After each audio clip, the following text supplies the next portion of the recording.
بسم اللہ الرحمن الرحیم انما المؤمنون الذین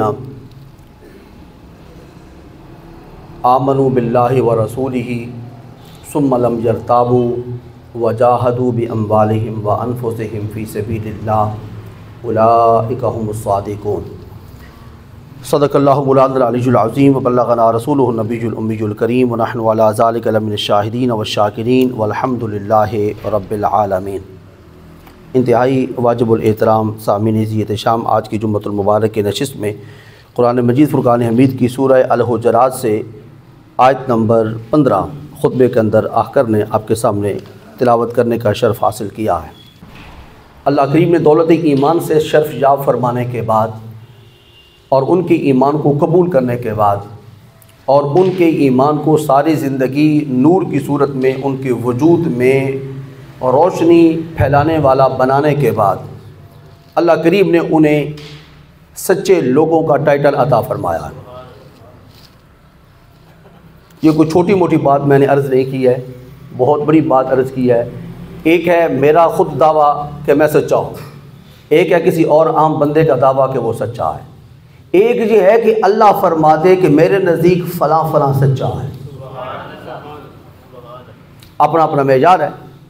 تو اس آیت مبارکہ میں اللہ رب العزت نے ان سچوں کا ذکر کیا ہے جو سچے اپنے دعوے کے اعتبار سے نہیں ہیں بلکہ اللہ کے اعلان کے اعتبار سے سچے ہیں، جنہیں اللہ سچا فرما رہا ہے۔ اب آئیے ان کی جو صفات اللہ کریم نے قرآن پاک کے اندر بیان فرمائی ہیں سورہ الحجرات کی آیت نمبر 15 میں، ان کا سیدھا سادہ ترجمہ عرض کرنے کے بعد میں اپنے اصل موضوع کی طرف بڑھتا ہوں۔ اللہ کریم ارشاد فرماتے ہیں انما المؤمنون الذین آمنوا باللہ ورسولہ۔ اللہ کریم فرماتے ہیں ایمان والے تو فقط وہ ہیں جنہوں نے ایمان قبول کیا اللہ کی ذات پر، اللہ کے رسول کی ذات پر۔ ایمان قبول کیا، اس طرح ایمان قبول کیا جس طرح اللہ چاہتا ہے کہ اللہ پر ایمان لایا جائے، اس طرح ایمان قبول کیا جس طرح اللہ چاہتا ہے کہ اللہ کے رسول کو مانا جائے۔ اس کے بعد دوسرا ان کا صفاتی معاملہ کیا ہے؟ اللہ کریم فرماتے ہیں ایمان قبول کرنے کے بعد دوسری صفت ثم لم یرتابوا، پھر کسی بھی معاملے میں شک کے اندر مبتلا نہیں ہوئے۔ ایمان قبول کیا، اب شک ختم، کیونکہ ایمان نام ہی ہر قسم کے شکوک و شبہات اور وساوس کے خاتمے کا ہے۔ جملہ میرا دھیان سے نہیں استعمال فرمایا۔ ایمان جب آ گیا تو شک کیسا؟ قرآن آسمان سے نازل ہوا، اللہ کریم نے فرمایا لا ریب فیہ، اس میں شک نہیں ہے۔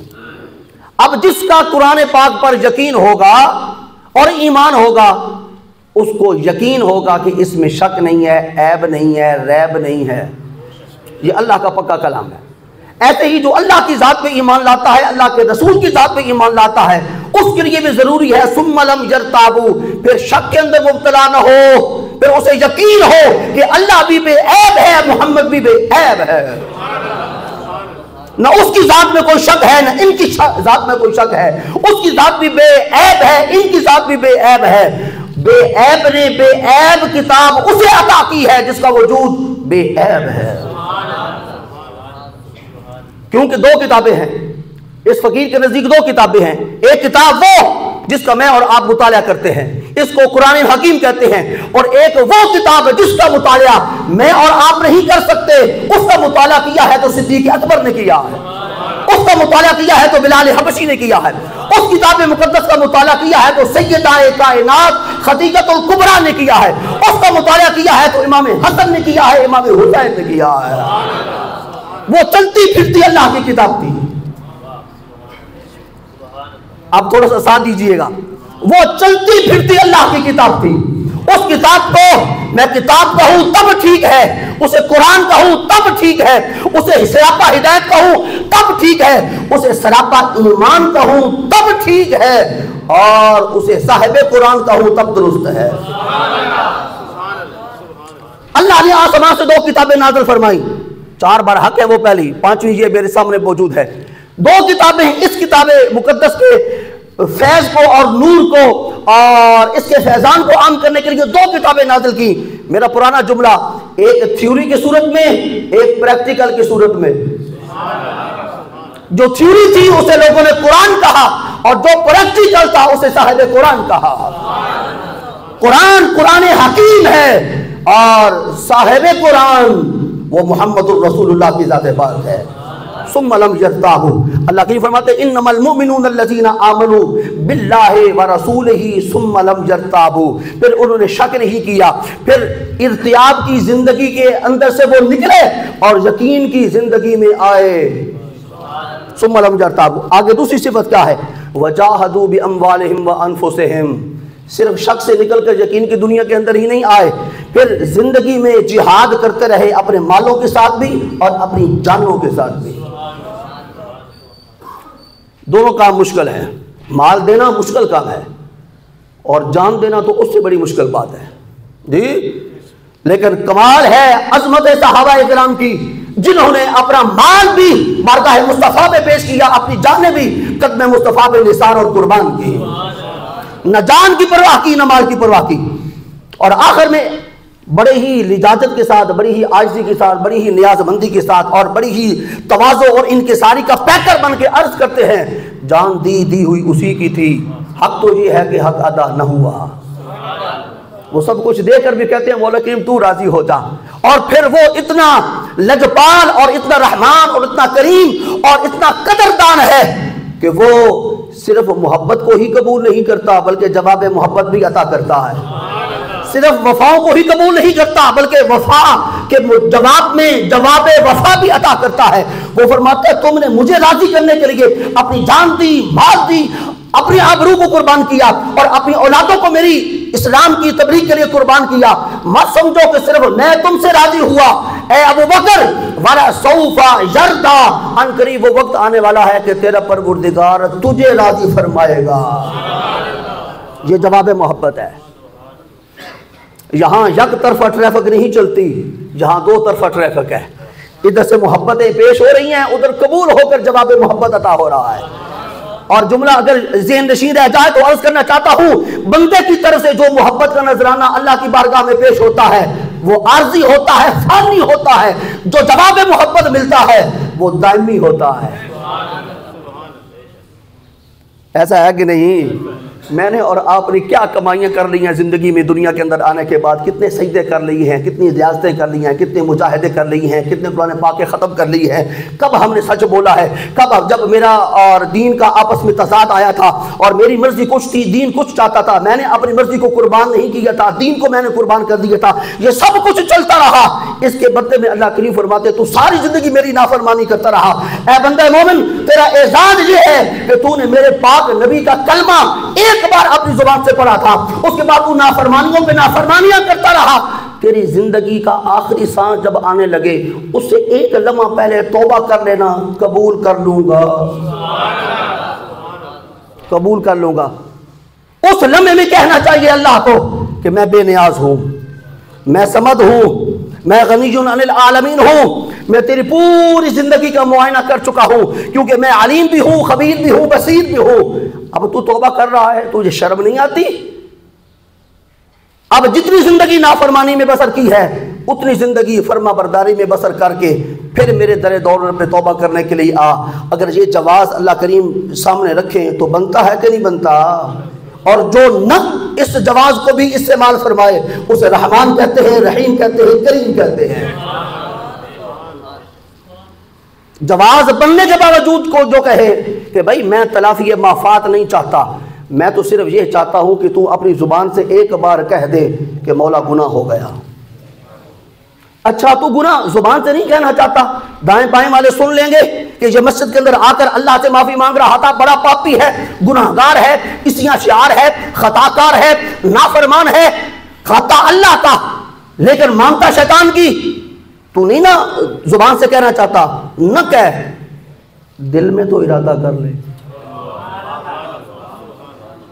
کوئی بات سمجھ آئی ہے کہ نہیں آئی؟ دل میں تو ارادہ کر لے، دل کی تو کوئی نہیں نا میرے سوا سمجھتا، وہ فرما رہا ہے، وہ فرما رہا ہے دل کی تو میرے سوا کوئی نہیں نا سمجھتا، میں تو دلوں کے راز کو بھی جانتا ہوں کیونکہ علیم بذات الصدور ہوں۔ تو دل کے اندر ارادہ کر لے کہ میں توبہ کرنا چاہتا ہوں، نہ زبان کو حرکت دے، تیری زبان کے بعد لگے ہوئے ہونٹ مت حرکت کرے، تو صرف ارادہ کر، آگے دیکھ میں در توبہ تیرے لیے کیسے وا کرتا ہوں۔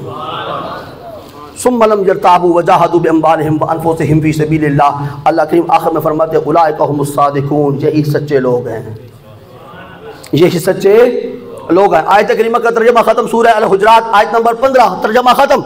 اب آئیے میں اس ایک سچے بندے کا ذکر خیر آج کے دن 11 رمضان المبارک میں آپ کے سامنے کرنا چاہتا ہوں، جس سچے بندہ کہہ لیں، بندی کہہ لیں، اس کی 25 سال کی زندگی میرے نبی کے ساتھ گزری۔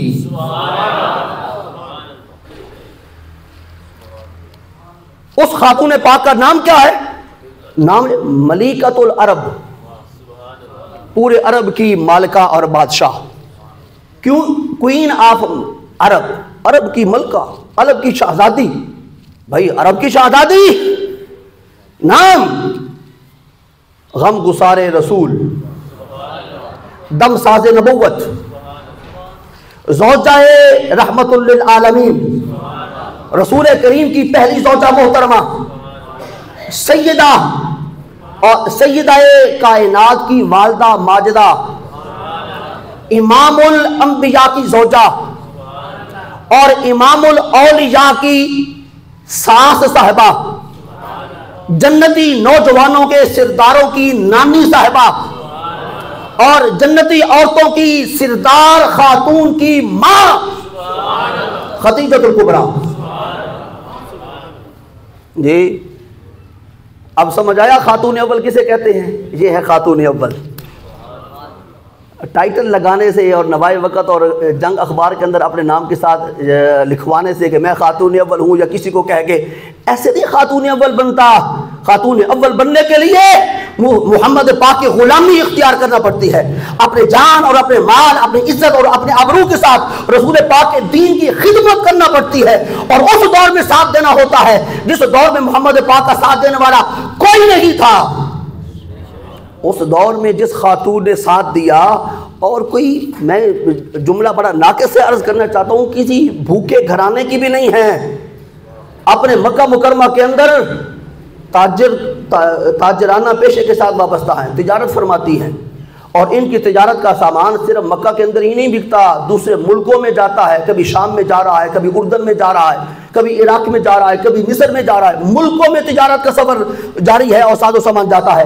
ایسے خاندان کی خاتون ہے، اور جب نکاح کا وقت آتا ہے تو انتظار نہیں فرماتی ہیں کہ اللہ کا رسول میری طرف پیغام نکاح بھیجے، پتہ ہے کہ اللہ کے رسول کے نہ والد ہیں، نہ والدہ ہیں، نہ بھائی ہے، نہ بہن ہے،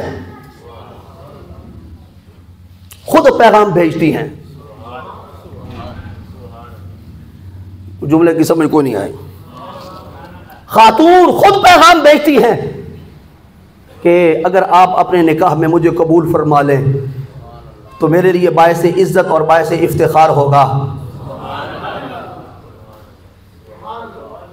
میرے لیے باعث عزت اور باعث افتخار ہوگا۔ اور پھر کیا کیا کہ اپنا سامان تجارت آپ کو دیا، جائیں اسے ذرا فروخت کر کے آئیں، ابھی نکاح نہیں ہوا، فروخت کر کے آئے تو ایک لگی بندی رقم طے ہو گئی تھی کہ اگر منافع ہوا تو اس شرح کے ساتھ منافع ہمارا ہوگا، بقیہ سارا منافع تمہارا ہوگا۔ جب رحمت کائنات خود اس ساز و سامان کو لے کے شام میں تشریف لے گئے تو نفع تو ہونا ہی تھا، نفع کئی گنا بڑھ گیا، کیونکہ اس میں اللہ کریم نے بے شمار برکتیں رکھ دی کہ اب صرف مال تجارت نہیں جا رہا، اب مال تجارت کو ہم نہیں دیکھیں گے، اسے دیکھیں گے جو مال تجارت کو لے کے جا رہا ہے۔ مال تجارت لے کے جانے والا کون ہے؟ کوئی عام تاجر نہیں، وہ تاجر ہے جس نے کل کائنات کی تجارت کی ہے، اور اس نے تجارت اللہ کے ساتھ کی ہے۔ ان اللہ اشتری من المؤمنین انفسهم واموالهم بان لهم الجنہ، اور جنت کا سودا کروایا ہے بندوں کا اور اللہ کا۔ اللہ نے کہا میں اپنا سودا بیچنا چاہتا ہوں، بندوں نے کہا ہم سودا قبول کرنا چاہتے ہیں، لینا چاہتے ہیں۔ فرمایا اپنی جانیں اور اپنے مال اللہ کو دے دو، میں محمد ضامن ہوں، تم مال اور جانیں اللہ کو دو گے، میں اللہ سے جنت لے کے تمہارے سپرد کروں گا۔ 11واں پارہ ہے، 11واں پارہ، ان اللہ اشترى من المؤمنین انفسهم واموالهم بان لهم الجنہ۔ اے مومنو تم تو اپنی جانوں کے بھی مالک کوئی نہیں، تم تو اپنے مالوں کے بھی مالک کوئی نہیں، مالک وہ ہوتا ہے جس کا اپنا ہو، تمہارا تو اپنا ہے ہی کچھ نہیں، تمہاری تو صرف اب جنت ہے۔ اگر جملہ سمجھ آیا ہے تو ٹھیک ہے۔ تجارت کے اندر کئی گنا نفع ہوا، تجارت کا سارا ساز و سامان اور مال اٹھا کر، اور جو نفع ہوا تھا کئی گنا زیادہ امانتاً اٹھا کر خدیجۃ الکبریٰ کے گھر میں پہنچا دیا۔ کہا اتنا تو سامان نہیں تھا جتنا اس کے اندر نفع آ گیا ہے، تو جو شرح طے ہوئی تھی اس سے ہم زیادہ آپ کو دینا چاہتے ہیں۔ فرمایا نہیں، فرمایا نہیں، محمد اتنا ہی لے گا جتنا طے ہوا تھا۔ ہم کسی کے مال پہ نظر نہیں رکھتے، ہم مال والے نہیں ہیں، ہم دل والے ہیں۔ ہم مالوں کا سودا نہیں کرتے، ہم دلوں کا سودا کرتے ہیں۔ بس دل کے اندر ایسی بات اتری، خود پیغام بھیجا کہ ایسا امانت دار، ایسا سچا، ایسا حسن و جمال کا پیکر، ایسا جود و نوال والا، ایسا کریم اگر مجھے اپنے نکاح میں قبول کر لے تو میرے لیے یہ باعث عزت و صد افتخار ہوگی۔ فرمایا ہاں، ہم نے تو کبھی اپنے فیصلے خود اپنے ہاتھ سے نہیں کیے، جو وہ چاہے گا ہم انتظار کرتے جو وہ چاہے گا۔ جی خیال اپنا، مزاج اپنا، پسند اپنی، کمال کیا ہے؟ شعر عرض کر رہا ہوں، خیال اپنا، پسند اپنی، مزاج اپنا، کمال کیا ہے؟ جو یار چاہے وہ حال اپنا بنا کے رکھنا، کمال یہ ہے۔ جو یار چاہے، یار چاہے مکہ میں رہو، مکہ میں رہیں گے، یار چاہے دھکے کھاؤ، دھکے کھائیں گے، یار چاہے تم قرآن سناؤ جواب میں گالیاں سنو، مولا سنیں گے، کیونکہ ہم تو بک چکے ہیں۔ تو بھئی ہم تو بک چکے ہیں، جو بک چکا ہو اس کا اپنا تو کچھ نہیں رہتا، پھر تو مرضیاں ساری سائیوں کی چلتی ہیں۔ فرمایا ہم تو بکے بکائے آئے، ہم تو کسی کے کسٹڈی میں آئے، ہمیں تو کسی نے بھیجا تو آئے، ورنہ تو ہم تو وہاں تھے۔ اب اس ماحول کو چھوڑ کے نیچے آنے والے کب تھے؟ اس نے بھیجا تو ہم آ گئے، جب تک کہے گا رہیں گے۔ خیر خدیجۃ الکبریٰ رضی اللہ تعالیٰ عنہا کے ساتھ نکاح ہو گیا۔ جملہ میں ایک عرض کرنا چاہتا ہوں، بڑی ہی محبت کے ساتھ سماعت فرمائیے گا۔ خدیجۃ الکبریٰ نے ساری زندگی بڑے تجارتیں کی ہیں، اتنا نفع نہیں کمایا جتنا نفع محمد پاک کو حاصل کر کے کمایا۔ نہیں، مجھے تو کوئی نہیں مزہ آیا، پتہ نہیں آپ کو مزہ آیا کہ نہیں۔ یہ تھوڑا نفع ہے، یہ تھوڑا پرافٹ ہے، یہ تھوڑا سود ہے، بڑا گندا لفظ ہے سود کا، یہ تھوڑا سود ہے، پرافٹ۔ اس سے بڑھ کر پرافٹ کیا ہو سکتا ہے کہ خدیجۃ الکبریٰ نے 25 سال دیے اور عبدالآباد تک محمد پاک کی رفاقت حاصل کر لی۔ اب محمد کس کے؟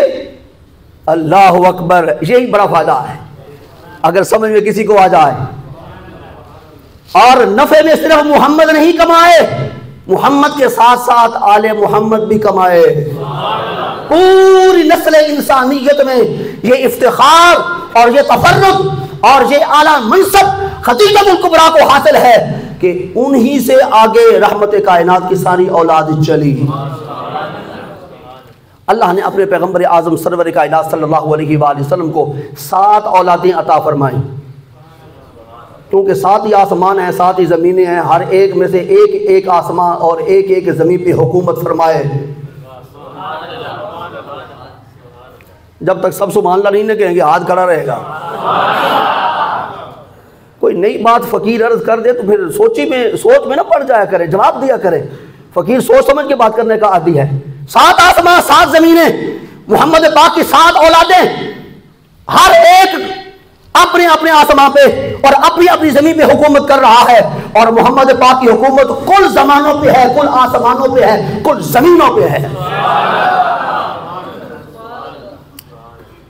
7 زمینوں کا بادشاہ محمد، 7 آسمانوں کا بادشاہ محمد، اور اللہ بادشاہ نہیں شہنشاہ۔ میں ایک مسئلے کی بات بھی عرض کر دوں، غیر خدا کے لیے لفظ بادشاہ استعمال کیا جا سکتا ہے، شہنشاہ کا لفظ استعمال نہیں کیا جا سکتا۔ شہنشاہ صرف مالک الملک ہے، یہ مسئلہ ہے فقہ کا۔ کسی کا نام بھی شہنشاہ نہیں رکھا جا سکتا. کسی کو یہ نہیں کہا آپ تو بڑے شہنشاہ ہیں. نہیں، شہنشاہ تو کوئی نہیں ہے، تو بادشاہ ہے. اور بادشاہ ایک اور معنی میں بھی استعمال ہوتا ہے. کسی کو پاگل اور بے وقوف کہنا ہو تو سیدھی جی بڑے بادشاہ ہو، اس معنی میں بھی استعمال ہوتا ہے. لیکن اگر استعمال کرنا ہو تو بادشاہ کا لفظ غیر خدا کے لیے استعمال ہو سکتا ہے، شہنشاہ کا لفظ غیر خدا کے لیے استعمال نہیں ہو سکتا. اب بھلے سے کسی عالم دین کا نام شہنشاہ ہو تو پھر اس کے ساتھ میں تو کچھ نہیں کر سکتا. وہ اگر کسی علمی ماحول کے اندر پیدا ہوئے ہیں تو ان کو پتہ ہونا چاہیے تھا کہ شہنشاہ کا لفظ اللہ کے علاوہ استعمال نہیں ہو سکتا. خیر، میں بات نہیں کرتا. بات یہ کرنی ہے کہ 7 آسمان، 7 زمینیں، 7 ہی محمد پاک کی اولادیں. جی 7 اولادیں. ان 7 اولادوں میں سے 6 اولادیں بطن خدیجۃ الکبریٰ سے متولد ہوئی. 6 اولادیں، ٹھیک ہے نا. اور ان سے 4 صاحبزادیاں ہیں. میرے کریم آقا کی 1 صاحبزادی نہیں 4 ہیں. پھر عرض کر دیتا ہوں رسول کریم کی 1 صاحبزادی نہیں 4 ہیں. اور ان 4 میں سے سب سے اعلیٰ درجہ خاتون جنت کا ہے. میری عقیدت کی جبیں ان کی دہلیز پہ حرکت کرنے والے ذرات، جو ذرات بھی با ایمان ہیں، عفت مآب ہیں، طہارت ریز ہیں، ان پہ قربان. اللہ اکبر. تو 4 اور 2 صاحبزادے. حضرت خدیجہ الکبریٰ کے بطن عطر سے جو 2 صاحبزادے پیدا ہوئے ان میں سے ایک کا نام حضرت قاسم اور ایک کا نام حضرت عبداللہ. اور ایک اور صاحبزادے ہیں جو خاتون جنت کے بھائی نہیں ہیں بلکہ وہ سوتیلے بھائی ہیں، اور وہ حضرت ماریہ قبطیہ رضی اللہ تعالیٰ عنہ جو سرکار کریم کی ایک اور زوجہ محترمہ ہے، ان سے متولد ہوئے تھے. ان کا نام ابراہیم ہے. 17 ماہ انہوں نے دنیا کے اندر وقت گزارا، اس کے بعد ان کا انتقال ہو گیا. یہ کل 7 اولادیں اللہ کریم نے عطا فرمائیں. اور آخر میں بات عرض کرتا ہوں، وقت ختم ہو گیا. خاتون جنت کی والدہ ماجدہ طیبہ طاہرہ کے فضائل تو بے شمار ہیں. جی مجھے مکہ مکرمہ کے اندر 2 مقامات بڑے پرامیننٹ نظر آتے ہیں.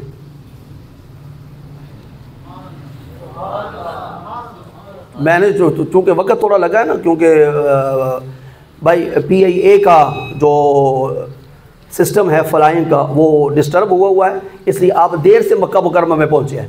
مکہ مکرمہ میں 2 چیزیں مجھے بڑی نمایاں نظر آتی ہیں. ایک کعبۃ اللہ، ایک وہ گھر جس گھر میں خدیجۃ الکبریٰ رہا کرتی تھی. بڑی نمایاں نظر آ رہی ہیں. اگر اوپر سے آپ فضائی منظر دیکھیں اور روحانی نگاہ سے دیکھیں اور ایمانی سوچ کے ساتھ دیکھیں تو یہ 2 چیزیں آپ کو بڑی پرامنٹ نظر آئیں گی. کعبۃ اللہ، اس پر اللہ کی صفات کی تجلیات کا ہر وقت نزول ہو رہا ہے، صفات کا. اور دوسرا مقام حضرت خدیجۃ الکبریٰ کا بیت اقدس اور ان کا کاشانہ اقدس، اس پہ اللہ کی صفاتی تجلیات کا بھی نزول ہے، ذاتی تجلیات کا بھی نزول ہے. یہ گل بڑے تھوڑے بندے نے سمجھ آئیے. مسئلہ یہ ہے کہ میں کوئی ہور طرح دیا گلاں کرن دا عادی ہاں تو کس وقت میں پھنس جانا. ایک ہے اللہ کی ذات، ایک ہے اللہ کی صفات. اللہ کی صفات کی تجلیات ہیں. قرآن پاک نے فرمایا اللہ کی صفات کی تجلیات، رحمت کائنات نے فرمایا صفات کی تجلیات کا ہر وقت نزول کعبۃ اللہ کی چھت پہ ہوتا رہتا ہے. اور صفات 2 طرح کی ہے، صفات جلالیہ بھی ہیں، صفات جمالیہ بھی ہیں. جی کبھی صفت رحمان کی تجلی آتی ہے، کبھی صفت رحیم کی تجلی آتی ہے، کبھی صفت کریم کی تجلی آتی ہے، کبھی صفت رزاقیت کی تجلی آتی ہے، کبھی صفت غفور کی تجلی آتی ہے. یہ ساری صفات ہیں. کبھی صفت جلال کی تجلیات آتی ہیں، قہار ہے، جبار ہے، ذوالجلال والاکرام ہے، ان بطش ربک لشدید، اس کی پکڑ بڑی سخت ہے. یہ صفات کی تجلیات ہے. کعبۃ اللہ پہ ان کا نزول ہو رہا ہے. اور اللہ کے گھر کے علاوہ خدیجۃ الکبریٰ کا گھر، چونکہ اب ان کا گھر نہیں ہے، اب اس گھر میں اللہ کے رسول جلوہ گر ہے. اور جہاں اللہ کے رسول جلوہ گر ہوتے ہیں تو چونکہ رسول کی ذات وہاں پہ ہوتی ہے، وہاں پہ اللہ کی صفات کی تجلیات کا بھی نزول ہوتا ہے، اللہ کی ذات کی تجلیات کا بھی نزول ہوتا ہے، ذات کی تجلیات کا بھی نزول ہوتا ہے. یہ 2 بڑے مکہ مکرمہ کے اندر پرامیننٹ مقامات ہیں. آئیے آگے بڑھتے ہیں. خدیجۃ الکبریٰ وہ ہیں بھئی، ایک بڑی حدیث پاک مشہور و معروف ہے، بیان کی جاتی ہے، میں بھی بڑے دھڑلے سے اس کو بیان کرتا ہوں کہ غار ہے، غار ثور. اور آپ ذرا کہہ دیں غار ثور شریف. غار ثور بھئی میرا تو گجرات کو بھی گجرات شریف کہنے کو جی چاہتا ہے، کیونکہ شاہ دولت صاحب تشریف فرما ہے، پیر ولایت علی شاہ صاحب تشریف فرما ہے، ولیوں کی آماج گاہ ہے. اس کو بھی میں تو شریف کہتا ہوں. میں لاہور نہیں کہتا، میں لاہور شریف کہتا ہوں. میں تو ملتان نہیں کہتا، میں ملتان شریف کہتا ہوں. میں مکہ نہیں کہتا، میں مدینہ تو رسول کہتا ہوں. میں مکہ معظمہ کہتا ہوں. تو غار ثور شریف بھائی اس کے اندر شرافت کب سے آ گئی؟ اس میں پہلے تو شرافت کوئی نہیں تھی. ہاں شرافتیں تقسیم کرنے والا وجود اس میں جب سے جلوہ گر ہوا ہے یہ بھی شریف ہو گئی ہے.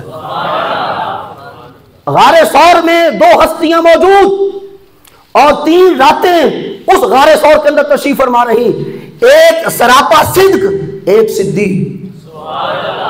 سراپا صدق اس کی تلاوت کرتا رہا صدیق. 3 راتیں بڑا مقام پا گیا، جنت میں پہنچا اور ابھی سے جنت میں آرام فرما. رحمت کائنات کے قبر اطہر کے ساتھ جڑی ہوئی قبر ہے اس کی. پہلے نمبر پہ اسلام قبول کیا، اپنی جان، عزت، مال، آبرو، اولاد کے ساتھ رسول کریم کی خدمت کا حق ادا کیا، بڑا مقام پا گیا. لیکن اس خاتون کو میں کیسے فراموش کر سکتا ہوں جس خاتون نے صرف 3 راتیں محمد پاک کا دیدار نہیں کیا، پورے 25 سال محمد پاک کا بلا شرکت غیر دیدار بھی کیا ہے، صحبت میں کا فیض بھی اٹھایا ہے. بہت مقام ہے صدیق اکبر کا، میں نہیں پہنچ سکتا، میری عقل نارسا بھی وہاں تک رسائی حاصل نہیں کر سکتی. بڑا درجہ ہے. لیکن جس نے 25 سال گزارے اس وقت تو عائشہ صدیقہ بھی کوئی نہیں تھی، اس وقت تو حضرت حفصہ بھی کوئی نہیں تھی، تنہ تنہا حضرت خدیجہ الکبریٰ تھی. میں پوچھتا ہوں آپ سے، خدیجہ الکبریٰ اپنے گھر کی صفائی اپنے ذہن میں کس کا خیال رکھ کے کیا کرتی تھی؟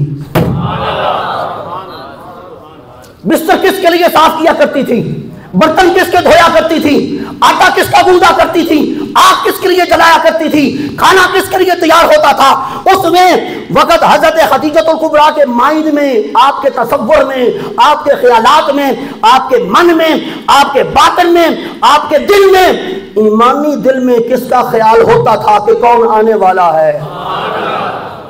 آنے والے کے قدم لینا، جاتے ہوئے کو دعائیں دینا. آ رہے ہیں تو بلائیں لے رہی ہیں، جا رہے ہیں تو دعائیں دے رہی ہیں. بولا کہ سارا مکہ دشمن ایک تنہ تنہا محمد پاک کی ذات ایمان کی شمع روشن کر کے بیٹھی ہوئی ہے. اے اللہ میں خدیجہ تنہ تنہا تیری بارگاہ میں التجا کر رہی ہوں، محمد کا حامی و ناصر رہنا، محمد کو محفوظ رکھنا، محمد کو خیریت کے ساتھ میرے پاس پھر دوبارہ لے کے آنا. یہ دعائیں کون دیتا تھا؟ جو خاتون دیا کرتی تھی، اسی کا نام خدیجہ الکبریٰ ہے.